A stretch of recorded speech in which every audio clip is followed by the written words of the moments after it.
2006లో బాబా Ramdev and Acharya Balakrishna అనే ఇద్దరు సన్యాసులు సనాతన కాలం నుండి ఇండియాలో ఫాలో అయిన ఆయుర్వేదాన్ని మళ్ళీ ప్రజల్లోకి తీసుకొచ్చి భారతీయులు కేవలం భారతదేశంలో తయారైన వస్తువులనే వాడాలని ఒక స్వదేశీ మూవ్మెంట్ని రెచ్చగొట్టి ఆయుర్వేదిక్ ప్రొడక్ట్స్ అనే పేరుతో ఒక కంపెనీని స్థాపించారు. అదే పతాంజలి. ఇది ఒక ఎఫ్ఎంసీజీ బిజినెస్, అంటే మనం డైలీ యూజ్ చేసే నిత్యావసర సరుకులు అమ్ముతుందన్నమాట. అయితే 2006లో ఒక చిన్న కంపెనీగా స్టార్ట్ అయిన ఈ పతాంజలి 2023 వచ్చేటప్పటికి, అంటే పూర్తిగా 20 సంవత్సరాలు కూడా పూర్తి కాకుండానే హిందుస్థాన్ యూనిలివర్ అండ్ నెస్లే లాంటి ఫారెన్ కంపెనీస్తో పోటీ పడుతూ 45,000 కోట్ల రూపాయల కంపెనీగా ఈ భారతీయ కంపెనీ అసలు ఎలా ఎదిగింది? ఇండియన్స్ ఎందుకని ఈ పతాంజలిని అంత ఎక్కువగా నమ్ముతున్నారు? ఈ కంపెనీ నిజంగానే ఆయుర్వేదిక్ ప్రొడక్ట్స్ని తయారు చేస్తుందా, లేక అది కేవలం ఒక ట్యాగ్లైన్ మాత్రమేనా? పతాంజలి అనగానే మనకి గుర్తొచ్చే పేరు బాబా రామ్దేవ్, అవునా? ఎందుకంటే ఈ కంపెనీని జనాల్లోకి తీసుకువెళ్ళింది ఆయనే. కానీ ఇక్కడ పాయింట్ ఏంటంటే ఈ కంపెనీలో బాబా రామ్దేవ్కి 1% కూడా వాటా లేదు. అయితే దీని వెనుకున్న లాజిక్ ఏంటి? దేశభక్తి, స్వదేశీ మూవ్మెంట్ అండ్ ఆయుర్వేదం, ఈ మూడింటిని యూజ్ చేసి ఒక ఇండియన్ కంపెనీ ఇంత వేగంగా ఎలా ఎదిగింది అండ్ దాని వెనక ఈ ఇద్దరు వ్యక్తులు యూజ్ చేసిన బిజినెస్ స్ట్రాటజీస్ ఏంటో నేను ఈ వీడియోలో చెప్పబోతున్నాను. Hello everyone, welcome to today's video and this is your friend Surya. Recent టైమ్స్లో ప్రపంచవ్యాప్తంగా యోగా గురువుగా పేరు తెచ్చుకున్న ఈ రామ్దేవ్ బాబా 1995లో ఉత్తరాఖండ్లో ఉన్న హరిద్వార్లో ఒక చిన్న ఆశ్రమంలో యోగా గురువుగా పనిచేసేవారు. అక్కడ కొన్ని సంవత్సరాల పాటు పనిచేశాక తన స్నేహితుడైన ఆచార్య బాలకృష్ణతో కలిసి సొంతంగా ఆయుర్వేదిక్ అండ్ హెర్బల్ మెడిసిన్స్ని తయారు చేసి అమ్ముతూ ఒక చిన్న బిజినెస్ స్టార్ట్ చేయాలనుకున్నారు. కానీ అప్పట్లో వీళ్ళ దగ్గర సొంతంగా బిజినెస్ స్టార్ట్ చేయడానికి కావాల్సిన డబ్బు లేదు. సో బాబా రామ్దేవ్ యోగా గురువుగా పనిచేస్తున్న ఆశ్రమం నుండి ఆయనకి కొంత ఫైనాన్షియల్ సపోర్ట్ వచ్చింది. సో ఫైనల్గా 1995లో బాబా రామ్దేవ్ అండ్ ఆచార్య బాలకృష్ణ కలిసి దివ్య ఫార్మసీ అనే పేరుతో ఒక స్టోర్ ఓపెన్ చేశారు. అయితే ఈ పార్ట్నర్స్ ఇద్దరికీ కూడా ఆయుర్వేదం మీద ఉన్న నాలెడ్జ్ అండ్ ఎక్స్పీరియన్స్ని యూజ్ చేసి వాళ్లే సొంతంగా మెడిసిన్స్ని తయారు చేసి అమ్మేవారు. అయితే ఇక్కడే వాళ్ళ జీవితాన్ని మలుపు తిప్పే 2 సంఘటనలు జరిగాయి. ఒకటి, వాళ్ళు తయారు చేస్తున్న ఆయుర్వేదిక్ మెడిసిన్స్కి కస్టమర్స్ నుండి మంచి రెస్పాన్స్ వస్తుంది. 2, బాబా రామ్దేవ్ తన యోగా క్లాసెస్ ద్వారా దేశవ్యాప్తంగా పాపులారిటీని సంపాదించుకున్నారు. సో ఇదే సరైన టైం అనుకున్న ఆచార్య బాలకృష్ణ ఈ దివ్య ఫార్మసీ బిజినెస్ ని కేవలం ఆయుర్వేదిక్ మెడిసిన్స్ కి మాత్రమే పరిమితం చేయకుండా డిఫరెంట్ ప్రొడక్ట్స్ కి డైవర్సిఫై చేయాలనుకున్నారు. కానీ ఇక్కడే ఒక ప్రాబ్లం ఉంది. అదేంటంటే దివ్య ఫార్మసీ ఒక ట్రస్ట్ అండర్లో రిజిస్టర్ అవ్వడం వల్ల బిజినెస్ పాయింట్ ఆఫ్ వ్యూలో దీన్ని ఎక్స్పాండ్ చేయడం అనేది అంత ఈజీ కాదు. సో ఇది గమనించిన ఈ ఇద్దరు పార్ట్నర్స్ 2006లో పతాంజలి ఆయుర్వేదిక్ అనే పేరుతో ఒక ప్రైవేట్ కంపెనీని స్టార్ట్ చేశారు. అయితే పతాంజలి ఒక ప్రైవేట్ కంపెనీ అవ్వడం వల్ల ఇప్పుడు వాళ్ళ బిజినెస్ని డైవర్సిఫై చేయడం అనేది చాలా ఈజీ. అండ్ ఈ ప్రాసెస్లోనే Patanjali company ayurvedic and herbal medicines నుండి ఫస్ట్ టైం ఎఫ్ఎంసీజీ బిజినెస్లోకి అడుగుపెట్టింది, అంటే నిత్యావసర సరుకులు తయారీలో అన్నమాట.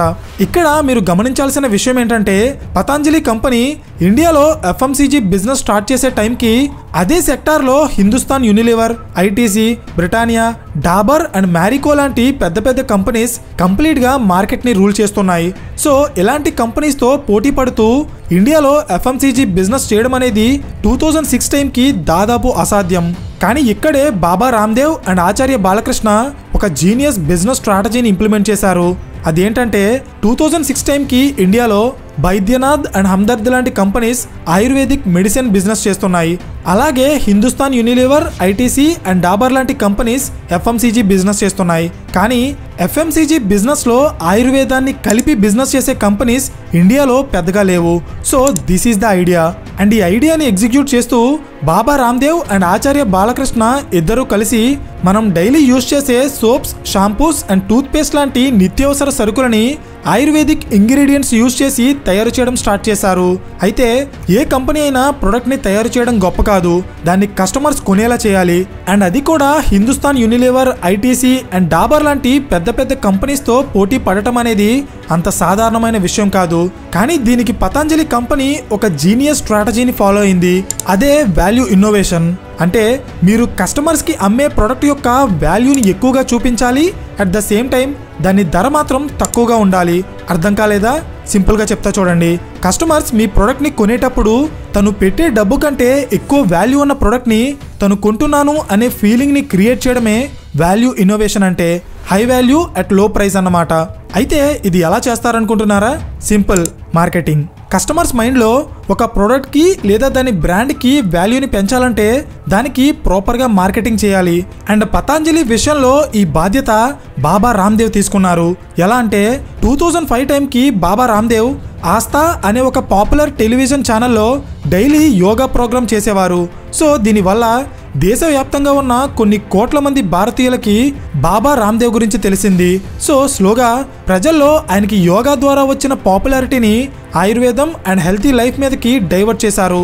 అంటే బాబా రామ్దేవ్ అనే పేరు విన్నా, ఆయన ఫోటోని చూసినా మనకి యోగా మాత్రమే కాకుండా ఆయుర్వేదం అండ్ హెల్తీ లైఫ్ ఈ రెండు కూడా గుర్తొచ్చేలా చేశారు. సో ప్రజలు ఒక వ్యక్తిని ఆయుర్వేదానికి అలాగే ఆరోగ్యానికి బ్రాండ్ అంబాసిడర్గా చూస్తున్నప్పుడు ఆ వ్యక్తి ఒక కంపెనీ ప్రొడక్ట్స్ని కొనమని సజెస్ట్ చేశారంటే అప్పుడు జనాలు వాటిని ఎలా కొంటారో మీరే ఆలోచించండి. అండ్ ఎగ్జాక్ట్గా పతాంజలి విషయంలో కూడా ఇదే జరిగింది. ఈ కంపెనీ తయారు చేసే ప్రతి ప్రోడక్ట్ని డైరెక్ట్గా బాబా రామ్దేవే ప్రమోట్ చేయడం వల్ల కస్టమర్స్లో ఆయనకి ఉన్న పాపులారిటీ పతాంజలి కంపెనీకి సేల్స్గా మారి 2006లో కనీసం కంపెనీని రిజిస్టర్ చేయడానికి కూడా డబ్బులు లేకుండా స్టార్ట్ అయిన పతాంజలి కంపెనీ కేవలం 10 సంవత్సరాల్లో అంటే 2017 వచ్చేటప్పటికి దాదాపు సంవత్సరానికి 10,000 కోట్ల రూపాయల టర్నోవర్ చేస్తూ ఐటీసీ, డాబర్ అండ్ బ్రిటానియా లాంటి పెద్ద పెద్ద కంపెనీస్ని దాటుకొని ఇండియాలోనే సెకండ్ లార్జెస్ట్ ఎఫ్ఎంసీజీ కంపెనీగా పతాంజలి అత్యంత వేగంగా ఎదిగిపోయింది. అయితే ఇంతకు ముందు నేను చాలా వీడియోస్లో చెప్పినట్టే ఏదైనా కంపెనీ చాలా తక్కువ టైంలోనే అసాధారణంగా ఎదుగుతుంది అంటే అది ఫ్యూచర్లో కాస్త డిఫికల్ట్ సిచ్యువేషన్స్ని కూడా ఫేస్ చేస్తుంది. అండ్ పతాంజలి కంపెనీ విషయంలో కూడా అదే జరిగింది. 2017 తర్వాత ఈ కంపెనీ సేల్స్ తగ్గి వాళ్ళ ఆదాయం పడిపోయింది. అయితే దీనికి కారణం పతాంజలి కంపెనీ వాళ్ళ బిజినెస్ని డిఫరెంట్ ప్రొడక్ట్స్కి డైవర్సిఫై చేసే ప్రాసెస్లో వాళ్ళు ఫాలో అయిన ఒక బిజినెస్ స్ట్రాటజీ. సింపుల్గా చెప్తా చూడండి. బేసిక్గా ఏదైనా కంపెనీ వాళ్ళ బిజినెస్ని డైవర్సిఫై చేసేటప్పుడు 2 స్ట్రాటజీస్ని ఫాలో అవుతుంది. ఒకటి హౌస్ ఆఫ్ బ్రాండ్స్ అండ్ ఇంకొకటి బ్రాండెడ్ హౌస్.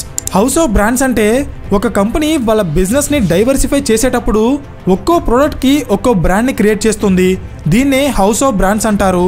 ఫర్ ఎగ్జాంపుల్ మనందరికీ రిలయన్స్ కంపెనీ గురించి బాగా తెలుసు. సో ముఖేష్ అంబానీ కొత్త బిజినెస్ని స్టార్ట్ చేసిన ప్రతిసారి ఒక కొత్త బ్రాండ్ని క్రియేట్ చేస్తారు. Like Jio, Trends, Reliance Fresh, Reliance Smart, Ajio etcetera. So దీనివల్ల అడ్వాంటేజ్ ఏంటంటే వీటిలో ఏ బ్రాండ్ మార్కెట్లో ఫెయిల్ అయినా అప్పుడు ఆ పర్టికులర్ బ్రాండ్ లాస్ అవుతుంది, కానీ దాని పేరెంట్ కంపెనీ అయిన రిలయన్స్ ఇండస్ట్రీస్కి మాత్రం పెద్దగా ఎఫెక్ట్ ఉండదు. అర్థమైందా? సో ఇదే స్ట్రాటజీని చాలా కంపెనీస్ ఎఫ్ఎంసీజీ బిజినెస్లో కూడా ఇంప్లిమెంట్ చేస్తాయి. Like Hindustan Unilever. ఈ కంపెనీ అండర్లో ఒక్కో ప్రోడక్ట్కి ఒక్కో బ్రాండ్ నేమ్ ఉంటుంది. Like Clinic Plus, Bru, Closeup etcetera. దీన్నే హౌస్ ఆఫ్ బ్రాండ్స్ అంటారు.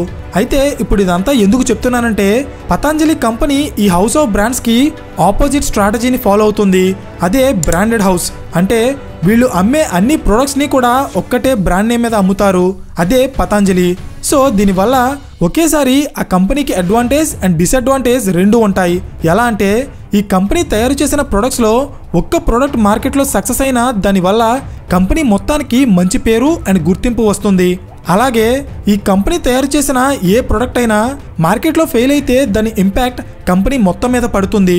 సో పతాంజలి విషయంలో కూడా ఇదే జరిగింది. ఎలా అంటే ఈ కంపెనీ లాంచ్ చేసిన కొన్ని ప్రొడక్ట్స్ మార్కెట్లో ఫెయిల్ అవ్వడం, క్వాలిటీ లేకపోవడం, FSSAI అండ్ ASAI టెస్టింగ్స్లో పతాంజలి ప్రొడక్ట్స్ ఫెయిల్ అవ్వడం, తమ కాంపిటీటర్ కంపెనీస్ని అటాక్ చేసేలా మిస్లీడింగ్ టీవీ యాడ్స్ని డిజైన్ చేయడం, అండ్ ఈ కంపెనీ తయారు చేసిన చాలా ప్రొడక్ట్స్ గవర్నమెంట్ రూల్స్ అండ్ రెగ్యులేషన్స్ని సరిగా ఫాలో అవ్వడం లేదని, అసలు ఇవి కంప్లీట్గా ఆయుర్వేదిక్ ప్రొడక్ట్సే కాదని ఈ కంపెనీ మీద ఢిల్లీ, చండీగఢ్, మద్రాస్ అండ్ ఉత్తరప్రదేశ్ కోర్ట్స్లో ఎన్నో కేసెస్ ఫైల్ అయ్యాయి. సో దీనివల్ల ఒక్కసారిగా పతాంజలి ప్రొడక్ట్స్కి వచ్చిన హైప్ అంతా తగ్గిపోయి 2016 నుండి 2018 వరకు ఈ కంపెనీ భారీ నష్టాల్లోకి వెళ్ళిపోయింది. మరోవైపు ఇండియాలో ఎఫ్ఎంసీజీ బిజినెస్ చేస్తున్న వేరే కంపెనీస్ కూడా సేమ్ పతాంజలి లాగే వాళ్ళ ప్రొడక్ట్స్లో ఆయుర్వేదిక్ ఇంగ్రీడియంట్స్ని మిక్స్ చేసి వాటిని కూడా ఆయుర్వేదిక్ ప్రొడక్ట్స్గా మార్కెటింగ్ చేయడం స్టార్ట్ చేశారు. Like Lever Ayush and Colgate Vedshakti. So దీనివల్ల పతాంజలి కంపెనీకి మార్కెట్లో కాంపిటీషన్ పెరిగిపోయింది. అండ్ ఈ కాంపిటీషన్ని ఎదుర్కొనే ప్రాసెస్లో బాబా రామ్దేవ్ అండ్ ఆచార్య బాలకృష్ణ వాళ్ళకి ఎలాంటి ఎక్స్పీరియన్స్ అండ్ ఐడియా లేని కొన్ని కొత్త సెక్టార్స్లోకి వాళ్ళ బిజినెస్ని డైవర్సిఫై చేశారు. Like Patanjali clothing and software business. And దీనితో పాటు అప్పట్లో పతంజలి కంపెనీకి ఇండియన్ ఎఫ్ఎంసీజీ బిజినెస్లో ప్రాపర్ డిస్ట్రిబ్యూషన్ నెట్వర్క్ లేకపోవడం వల్ల వీళ్ళకి ఆర్డర్స్ అండ్ సేల్స్ పెరిగినా వాటిని టైం టు టైం కస్టమర్స్కి డెలివరీ చేయలేకపోయేవారు. సో దీనివల్ల పతంజలి ప్రొడక్ట్స్ కస్టమర్స్కి రీచ్ అయ్యే టైంకి వాటిలో కొన్నింటికి ఎక్స్పైరీ డేట్ అయిపోయేది. సో ఫైనల్గా 2016లో వచ్చిన డిమోనిటైజేషన్ అండ్ 2017లో వచ్చిన జిఎస్టీ ఇవన్నీ కలిసి పతంజలి కంపెనీని 2018 టైంకి సుమారు 6,000 కోట్ల రూపాయల నష్టాల్లో ముంచేశాయి. అయితే స్టోరీ ఇక్కడితో అయిపోలేదు. పతంజలిని మళ్ళీ పైకి తెచ్చే అవకాశం బాబా రామ్దేవ్కి కరోనా వైరస్ రూపంలో వచ్చింది. సో ప్రజల్లో ఉన్న భయాన్ని క్యాష్ చేసుకోవడానికి పతంజలి కంపెనీ కరోనా టైంలో ఎన్నో కొత్త కొత్త ప్రొడక్ట్స్ని లాంచ్ చేసింది. ఇన్ఫ్యాక్ట్ మీరు గమనిస్తే కరోనాకి వ్యాక్సిన్ కనిపెట్టక ముందు ప్రపంచవ్యాప్తంగా ఉన్న కొన్ని కోట్ల మంది ప్రజలు ఇండియాలో పుట్టిన ఆయుర్వేదానికి సంబంధించిన కొన్ని మెడిసిన్స్ని యూజ్ చేసేవారు. దీనివల్ల కరోనా తగ్గుతుందా లేదా అనేది పక్కన పెడితే బాబా రామ్దేవ్కి మాత్రం ఇది ఒక సరైన అవకాశంగా కనిపించి డైరెక్ట్గా కరోనాకి మెడిసిన్ అని చెప్పి పతంజలి కరోనిల్ టాబ్లెట్స్ని లాంచ్ చేశారు. అండ్ ఈ మెడిసిన్ని minister of Ayush and WHO కూడా అప్రూవ్ చేశారని ఒక ఫేక్ న్యూస్ని క్రియేట్ చేసి ప్రజల్లో ఉన్న భయాన్ని బిజినెస్ చేసుకున్నారు. కానీ ఇది ఎన్నో రోజులు కొనసాగలేదు.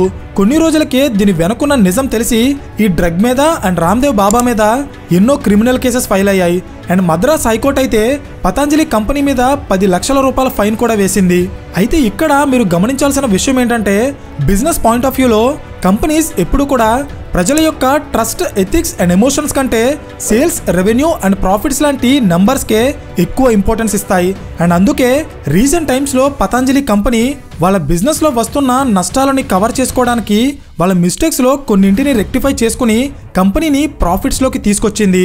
అంటే 2016 నుండి 2018 వరకు భారీ నష్టాల్లో మునిగిపోయిన పతంజలి కంపెనీ మళ్ళీ 2019లో లాభాల్లోకి వచ్చింది. అండ్ ఆ లాభాలు ఇప్పటికీ కంటిన్యూ అవుతూనే ఉన్నాయి. అయితే మనం ఆల్రెడీ మాట్లాడుకున్నట్టే కరోనా వచ్చినప్పుడు ప్రపంచవ్యాప్తంగా ఉన్న ఎన్నో కంపెనీలు భారీ నష్టాల్లో మునిగిపోతే చాలా తక్కువ కంపెనీలు మాత్రమే లాభాల్లో ఉన్నాయి. అందులో పతంజలి కూడా ఒకటి. కావాలంటే ఒకసారి ఈ డేటా చూడండి. రీసెంట్ ఇయర్స్లో పతంజలి ఎక్కువగా లాభాలు సంపాదించిన సంవత్సరం 2020. లాజిక్ అర్థమైందా? సో ఫైనల్లీ పతంజలి కంపెనీ తయారు చేసే అన్ని ప్రొడక్ట్స్ ఆయుర్వేదిక్ అని చెప్పలేం, అలాగే అన్ని ప్రొడక్ట్స్ కూడా స్కామ్ అని చెప్పలేం. కానీ పతంజలి తయారు చేసే చాలా ప్రొడక్ట్స్లో ఆయుర్వేదిక్ ఇంగ్రీడియంట్స్ కలుస్తాయి. అలా అని అవి కంప్లీట్గా ఆయుర్వేదిక్ కాదు. కానీ వీడియో స్టార్టింగ్లో నేను చెప్పినట్టే పతంజలి అనే పేరు విన్నా, బాబా రామ్దేవ్ ఫోటో చూసినా మనకి యోగా, ఆయుర్వేదం అండ్ ఆరోగ్యం గుర్తుకు రావడం వల్ల మనలో చాలామంది పతంజలి ప్రొడక్ట్స్ని కంటిన్యూస్గా యూజ్ చేస్తున్నారు. కానీ మార్కెట్లో ఉన్న చాలా కంపెనీస్ పతంజలిని టార్గెట్ చేయడానికి రీజన్ ఏంటంటే పతంజలి కంపెనీ ఆయుర్వేదిక్ ప్రొడక్ట్స్ అనే పేరుతో చాలా వరకు నార్మల్ ప్రొడక్ట్సే అమ్ముతుంది. సో దీనివల్ల Hindustan Unilever, Dabur, ITC and Britannia లాంటి ఎన్నో కంపెనీల బిజినెస్ని పతంజలి దెబ్బ కొట్టింది. సో ఇది తప్ప రైట్ అనేది కాసేపు పక్కన పెడితే బిజినెస్ పాయింట్ ఆఫ్ వ్యూలో చూస్తే ఒక ఇండియన్ కంపెనీ మొదలైన 20 ఏళ్ళు కూడా పూర్తి కాకుండా దాదాపు 93 ఏళ్లుగా ఇండియాలో బిజినెస్ చేస్తున్న హిందుస్థాన్ యూనిలివర్ లాంటి కంపెనీతో పోటీ పడుతూ ఇండియాలోనే one of the largest FMCG కంపెనీగా ఎదగడం అంటే అది అంత సాధారణమైన విషయం కాదు. అండ్ ఈ విషయంలో అయితే మనం పతంజలిని ఖచ్చితంగా మెచ్చుకోవచ్చు. బట్ వీళ్ళు తయారు చేసే ప్రొడక్ట్స్ యొక్క క్వాలిటీ అండ్ స్టాండర్డ్స్ విషయంలో కొన్ని మిస్ మ్యాచెస్ ఉన్నాయి. ఒకవేళ ఆ తప్పులని పతంజలి సరిదిద్దుకోకపోతే వాళ్ళ ప్రొడక్ట్స్ యూజ్ చేస్తున్న కస్టమర్స్ అండ్ వాటిని రివ్యూ చేస్తున్న కోర్సే ఈ కంపెనీకి సేల్స్ అండ్ ఫైన్స్ రూపంలో సమాధానం చెప్తారు. సో ఫైనల్లీ ఈ కేస్ స్టడీ నుండి మనం నేర్చుకోవాల్సిన ఒక ఇంపార్టెంట్ లెసన్ ఏంటంటే వాల్యూ ఇన్నోవేషన్. అంటే మీరు ఏదైనా బిజినెస్ని స్టార్ట్ చేయాలనుకున్నప్పుడు ఫస్ట్ ఆఫ్ ఆల్ మీరు తయారు చేసే ప్రోడక్ట్ ఆర్ సర్వీస్కి మార్కెట్లో హైప్ని క్రియేట్ చేసేలా ఒక డిఫరెంట్ వేలో దానికి మార్కెటింగ్ చేయాలి. వన్స్ కస్టమర్స్కి దాని వాల్యూ తెలిసాక దాన్ని మీ కాంపిటీటర్స్ అందరికంటే తక్కువ ధరకి అమ్మాలి. అప్పుడు అది మీ బిజినెస్ని నెంబర్ 1 పొజిషన్లో నిలబెడుతుంది. అయితే ఇక్కడ మీరు ముఖ్యంగా గుర్తుపెట్టుకోవాల్సిన విషయం ఏంటంటే ఈ వాల్యూ ఇన్నోవేషన్ స్ట్రాటజీలో కస్టమర్స్లో మీ ప్రోడక్ట్కి ముందు వాల్యూని క్రియేట్ చేయకుండా డైరెక్ట్గా దాన్ని తక్కువ ధరకి అమ్మితే అది చీప్ క్వాలిటీ ప్రొడక్ట్ అనుకుని దాన్ని ఎవ్వరూ కొనరు. అట్ ద సేమ్ టైం కస్టమర్స్లో వాల్యూ క్రియేట్ చేసిన ప్రొడక్ట్ని మంచి లాభాలు వస్తాయి కదా అని ఎక్కువ ధరకి అమ్మితే అది కాస్ట్లీ వస్తువుగా కన్సిడర్ చేసి సామాన్యులు ఎవరు కూడా దాన్ని కొనరు. సో 80% మిడిల్ క్లాస్ జనాభా ఉన్న ఇండియా లాంటి దేశంలో ఒక కంపెనీ సక్సెస్ అవ్వాలంటే ఈ వాల్యూ ఇన్నోవేషన్ స్ట్రాటజీ ఫాలో అవ్వడం అనేది చాలా అంటే చాలా ఇంపార్టెంట్. ఐ థింక్ దీని ఇంపార్టెన్స్ ఏంటో మీకు అర్థమైంది అనుకుంటున్నాను. ఇన్ కేస్ మీకు ఏమైనా డౌట్ ఉంటే అది కింద కామెంట్ చేయడం మర్చిపోకండి. అండ్ ఇలాంటి మరిన్ని క్వాలిటీ బిజినెస్ కేస్ స్టడీస్ కోసం ఛానల్ని సబ్స్క్రైబ్ చేయండి. So thank you for watching and I'll see you in the next video. Till then this is your friend Surya signing of.